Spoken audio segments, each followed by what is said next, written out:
Kalau sakinah, ya, itu artinya ketenangan yang dilahirkan setelah tuntasnya persoalan dilalui. Ya. Baik. Bukankah saat ujian itu merasakan tegang, kadang gelisah, ya? Tapi setelah selesai ujiannya, ada ketenangan yang dirasakan. Alhamdulillah selesai, ya. Itu ketenangan yang dihasilkan setelah melalui satu persoalan. Itu disebut dengan sakinah namanya. Jelas? Baik. Saya lukiskan lagi. Orang Arab mengatakan begini. Sakanatus syajaratu idza dhahabatir rih. Atau sakanatus safinatu idza dhahabatil amwaj. Ranting pohon itu menjadi tenang ketika angin yang menerpanya itu telah pergi. Atau mereka mengatakan kapal itu menjadi tenang ketika ombak yang menerpanya itu telah pergi. Dan airnya kembali tentram, tenang. Nah, ketenangan yang telah melalui perombang-ambingan, diombang-ambingkan ombak, pohon diterpa, naik, turun, kiri, kanan begitu. Setelah kemudian dia tenang lagi, ya, apa yang terjadi? Nah, ketenangan itu yang disebut dengan sakinah. Dan biasanya kapal yang banyak diuji dengan gelombang, bahkan gelombang besar, dan dia melewati itu menjadikan kapalnya kualitasnya lebih kuat, ya, lebih mudah menghadapi persoalan-persoalan atau bahkan gelombang-gelombang kecil setelahnya. Semakin besar, yang kecil lewat. Ya, demikian pohon, semakin diterpa anginnya kencang, ya, dia goyang dan dia tertanam kuat, semakin kokoh akarnya. Jadi ketenangan itu bukan sekedar melahirkan ketenangan setelah gelombangnya lewat, tapi setelah itu melahirkan satu kemantapan yang dengan itu bisa mengatasi persoalan-persoalan kecil di kemudian hari atau siap untuk menghadapi tantangan lebih besar di kemudian yang lainnya. Maka itu disebut dengan sakinah. Ketika kehidupan di rumah tangga, ini yang akan saya sampaikan, disebut dengan sakinah, memberikan kesan kepada kita bahwa bukan berarti di rumah tangga itu akan hampa dari persoalan. Akan selalu ditemukan persoalan. Ini cara memahaminya. Jadi kalau tidak dipelajari dulu ini, nanti kaget. Bukan berarti nggak ada masalah. Rumah tangga itu pasti ada masalah. Ya, yang paling ideal kan rumah tangganya Rasulullah SAW. Tapi coba lihat, apakah dalam kehidupan rumah tangga Nabi tidak ada masalah? Jangan salah, banyak persoalan, ya kan? Tapi dengan persoalan itu turun panduan pada kita. Turun ayat, turun hadis, mengatasi ini bagaimana. Ya, kalau salah persoalan pemahaman bagaimana, salah komunikasi bagaimana, meluruskan yang ini bagaimana. Kalau ingin cari teman cerita ke siapa, kalau mengadu belum ketemu suami istri ke siapa mengadunya, ada semuanya. Gitu. Dan pahami ketika Allah menitipkan satu persoalan dalam kehidupan rumah tangga, pada hakikatnya bukan ingin menjadikan kehidupan rumah tangganya bermasalah, tapi Allah ingin memberikan satu ketenangan, kedamaian, ya, yang dihasilkan setelah tuntas persoalan yang dimaksudkan. Makanya kehidupan rumah tangga kan kalau sudah masalahnya tuntas lebih tenang dari sebelumnya kan, ya, dan dahsyatnya lebih mengerti tentang sifat-sifat pasangan atau dalam keluarga. Setelah itu punya ilmu yang baru, punya pengetahuan yang baru, masukan yang baru, ilmu yang baru untuk mengatasi tantangan berikutnya. Itu dasarnya.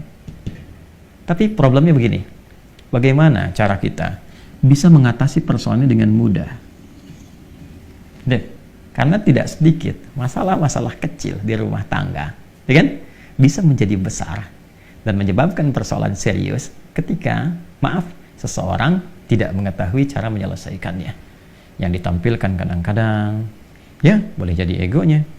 Yang ditampilkan kadang-kadang boleh jadi statusnya, bahkan juga hartanya, kedudukannya, dan sebagainya. Itu bukan solusi, teman-teman. Sepanjang ditampilkan kemampuan kemanusiaannya, maka sifat manusia selalu ingin bertahan dengan apa yang dimilikinya. Suami bicara A, istri bicara B. Ya, ayah bicara A, anak pun bicara B. Demikian seterusnya. Maka yang terbaik adalah kita mesti menanyakan kepada pengatur segalanya. Ini. Ya. Maka ketika dikembalikan, sakinah itu kan sifat jiwa. Ya kan? Ketenangan itu kan sifat jiwa. Ingat, ketenangan itu bukan sifat fisik. Ya, pikiran itu biasa, ya. Pikiran itu bekerja terus, berpikir itu terus, nggak berhenti, berpikir. Apa yang memberikan kegelisahan dan ketenangan pada pikiran? Jiwa. Jadi perintahnya di sini semua dalam jiwa kita. Kalau dia gelisah berarti dari nafsu, ya kan? Kalau dia tenang, nyaman berarti dari takwanya. Itu di jiwanya. Jadi pikiran itu normal saja. dia beraktivitas. Seperti fisik pun diperintahkan. Fisik tuh gimana perintah dari pikiran saja. Ya. Nah, apa yang memerintahkan pikiran dan mengisinya untuk mengarahkan apa yang harus dilakukan itu, maka itu dari jiwa. Maka itu saya sering katakan, jiwa yang tenang akan melahirkan pikiran yang cemerlang dan aktivitas yang membahagiakan. Itu poinnya. Boleh bikin status tuh.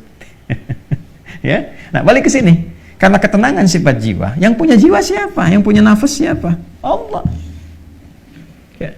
Makanya sering kita katakan kan, ya, mengikuti doa Nabi sallallahu alaihi wasallam, ya muqallibal qulub, ya, tsabbit qulubana ala dinik, ala iman.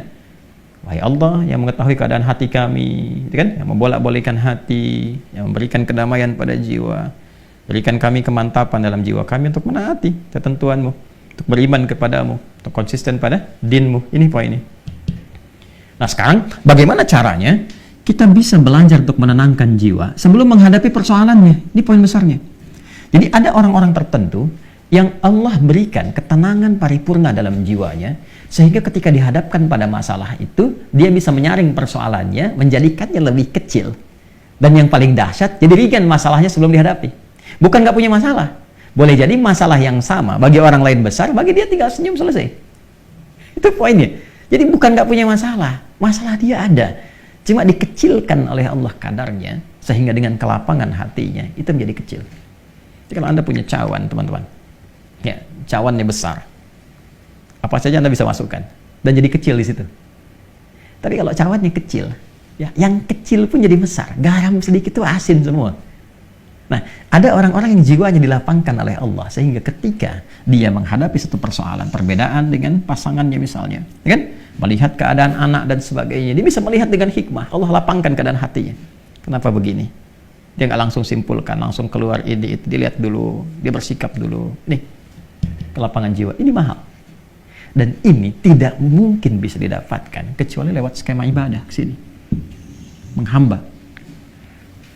Ya. Nah, semua kumpulan nilai-nilai ibadah kita dalam rangka mendekat kepada Allah, saya sering ingatkan, itu disebut dengan takwa namanya. Ya kan? Takwa itu kan gabungan antara iman dengan amal soleh. Ya kan? Iman itu kan pekerjaan hati dalam jiwa, amal soleh implementasinya. Digabungkan jadi takwa. Seseorang yang membangun kehidupan rumah tangganya dengan nilai-nilai ketakwaan. Ini. Dia bangun dengan takwa. Dia jaga sholatnya, diwasiatkan pada istrinya sekalipun keluar tetap jaga sholat, anak-anak pastikan sholat, hidupkan rumah dengan Al-Quran, dekati Allah Subhanahu Wa Taala, banyakin zikir, misal, itu akan beda suasana rumahnya. Demi Allah saya katakan, Anda kalau nggak percaya silahkan, ya, hidupkan rumah dengan suasana ibadah kepada Allah. Anda ada di dalam ataupun sedang di luar, hidupkan. Maka akan ada suasana yang berbeda kepada jiwa. Allah akan jaga itu. Ya, ketika takwa meningkat, bahkan diringankan persoalan. Sebelum ada masalah, solusi datang. Sehingga masalah jadi ringan. Itu yang dimaksud Quran, surah ke-65, di akhir ayat kedua. At-Talaq, ayat kedua. At-Talaq itu kan satu masalah yang tinggi, ya, yang tidak mudah diatasi. Ya, bahkan dalam kondisi yang paling rumit pun, ketika Anda mendekat kepada Allah, Allah ringankan dan berikan solusi yang jernih. Berpikirnya jernih sekali. Tahu apa yang harus dilakukan. Ya kan? Maka apa yang terjadi? Wa may yattaqillaha yaj'al lahu makhraja. Siapapun yang mampu membangun ketakwaannya kepada Allah, dan dia naikkan lagi, ya kan? Maka apa yang terjadi? Yaj'al lahu makhraja. Allah berikan jalan keluar dari setiap persoalan yang ia alami. Apalagi kalau pasangan itu kompak. Ya kan? Ya, mungkin nggak bersama-sama dalam beberapa kesempatan, tapi memberikan wasiat, bangunkan istri, anak-anak, ingatkan sebelum pergi, kan? Dan sebagainya. Itu pasti tuh. Ya, dari sekian banyak persoalan, ketika ditumpahkan di atas sajadah, dia mengecil dan curhatnya kepada Allah. Innama ashku bathi wa huzni ila Allah. Demikian ya nasihat dari Nabi Ya'qub alaihissalam yang diabadikan Quran surat Yusuf itu kan. Kalau mau curhat ke Allah. Sampaikan. Dan akan cenderung bahagia. Ketakwaan membangun kebahagiaan. Quran surah kedua di akhir ayat 189. Wattaqullaha la'allakum tuflihun.